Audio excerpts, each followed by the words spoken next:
Olá, muito bom dia para quem é do dia, boa tarde para quem é da tarde, boa noite para quem é da noite. Eu sou o Fábio Naza, apresentador da série Apometria Porque Sim, Apometria Porque Não, da série Apometria Estudo de Casos.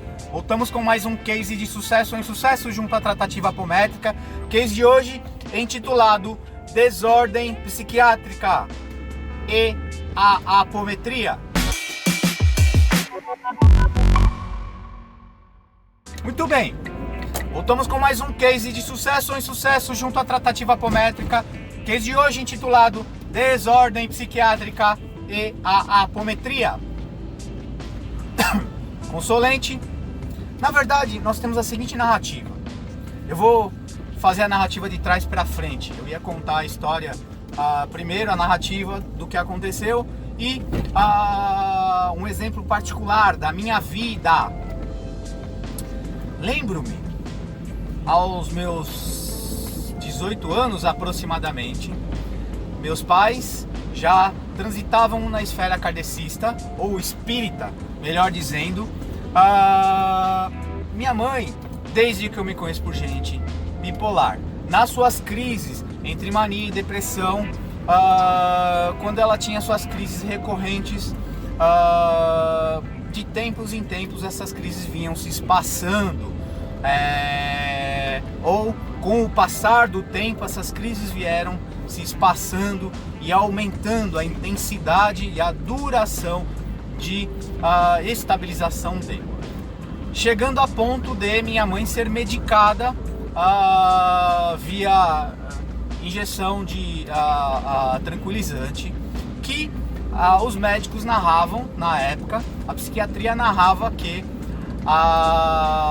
esses remédios derrubariam, uma dose aplicada a ela derrubariam um elefante, e parecia que ela estava tomando água com açúcar. E por volta dos meus 18 anos, lembro-me, estava a calçada da vizinhança, porque minha mãe havia desaparecido nas suas andanças, em crise, em mania, na crise da bipolaridade.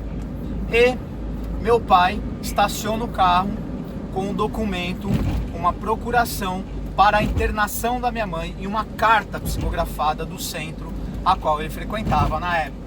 E a carta dizia mais ou menos assim: vocês estão deixando de tomar uma atitude, agindo com o coração e não com a razão, e uma atitude necessária para a estabilização da pessoa que vocês amam, vulgo minha mãe na época. Eis então que cai a ficha do meu pai que minha mãe necessitaria passar por um processo de internação.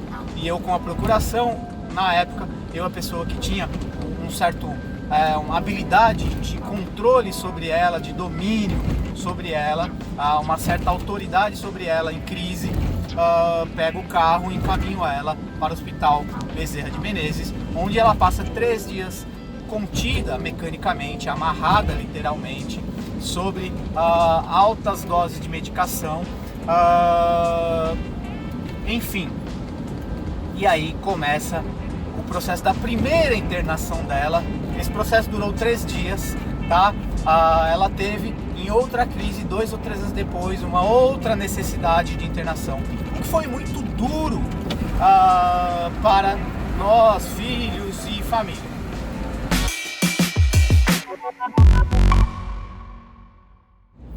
Fato é que essa história particular da minha vida narrada a vocês me serve de grande aprendizado para a atualidade. Nós temos 2 cases. Um case de uma estagiária consulente tarefeira com uma questão ligada a alcoolismo em acompanhamento psiquiátrico, a qual não estava dando conta do processo, em acompanhamento terapêutico, e numa das tentativas de tratativa apométrica que foi extremamente caótica, porque o campo neste momento consolente estava totalmente aberto, tela búdica, tela etérica rompida, estrupiada, fazendo com que durante o atendimento, corporação atrás de corporação, desordem energética e uma dificuldade de estabilização do atendimento,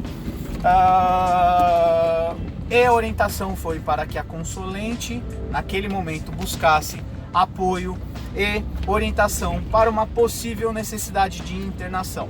Nem sempre, e aí é onde eu quero chegar no case, nem sempre a interferência de ordem espiritual vai ser útil e salutar, vai surtir efeito.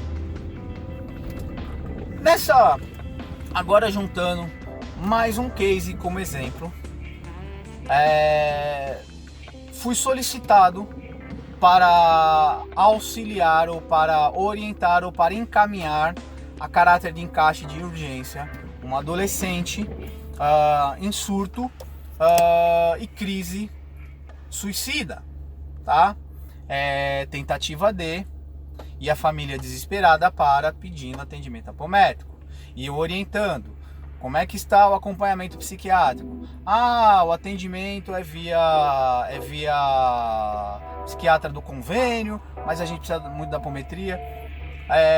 Olha, a gente tem um agendamento, a gente não tem data de encaixe, a gente não tem, precisa esperar. Mas a questão não é esta neste momento. A questão é, a pessoa com esse impulso suicida, nós nem sempre conseguimos ficar 24 horas sob vigilância dessa pessoa.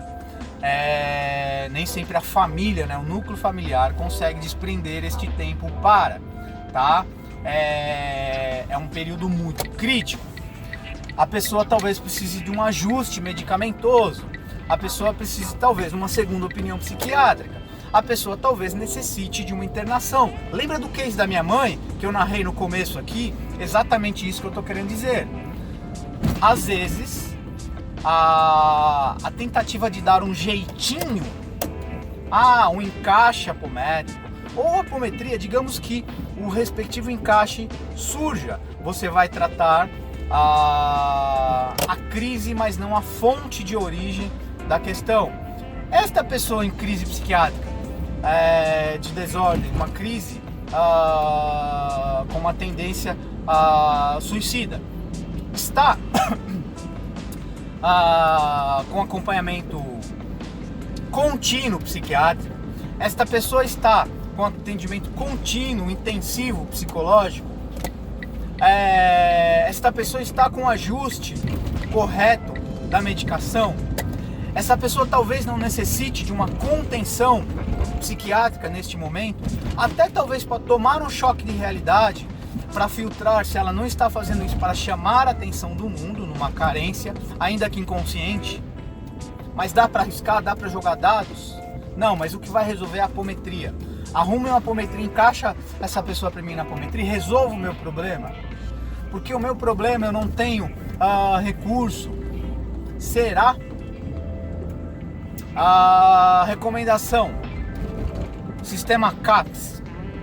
Você vai ser atendido emergencialmente em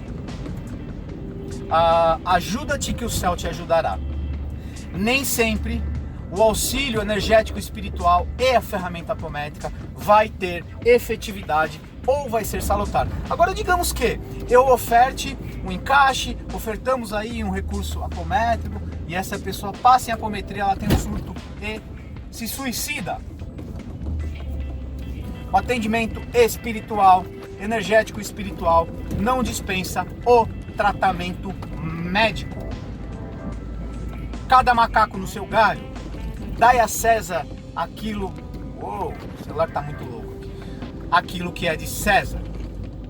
Fica aí uma reflexão para que isso em conversa certa feita com uma pessoa da especialidade psiquiátrica que tem conhecimento de questões de ordem espiritual, dizendo: nem sempre o encaminhamento espiritual, o encaminhamento de ordem religiosa é a instrumentalização mais adequada para a pessoa estar em surto psicótico, em surto de esquizofrenia, em surto de bipolaridade.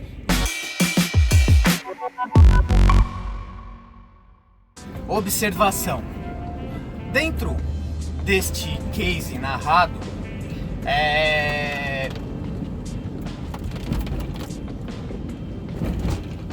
será que nós não estamos com essa ideia salvacionista sendo arrogantes dentro do nosso achismo que vamos... Nota, baseado neste case, nas narrativas que eu trouxe a vocês, já pararam para pensar que é extremamente arrogante de nossa parte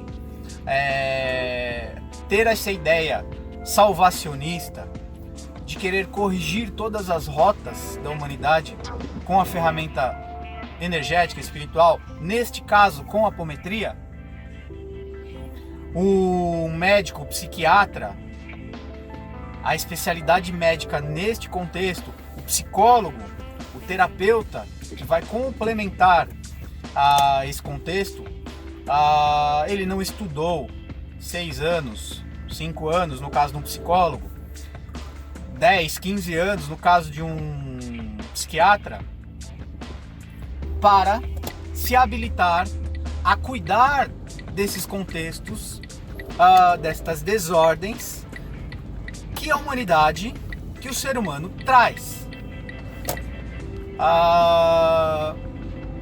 E muitas vezes nós negligenciamos ou nós vestimos a capa da síndrome de Madre Teresa de Calcutá, da síndrome de Deus, do complexo de Harry Potter, querendo auxiliar o outro, tirar o indivíduo de uma crise que não está na instância espiritual. Engraçado que ora nós temos desordens espirituais que são negligenciadas e imputadas ao excesso de medicação, ao excesso de recursos dos capa-brancas, né, da medicina convencional, conhecida por nós. E às vezes nós temos a outra ponta do indivíduo espiritualizado que imputa tudo para a instância espiritual ou a solução dele.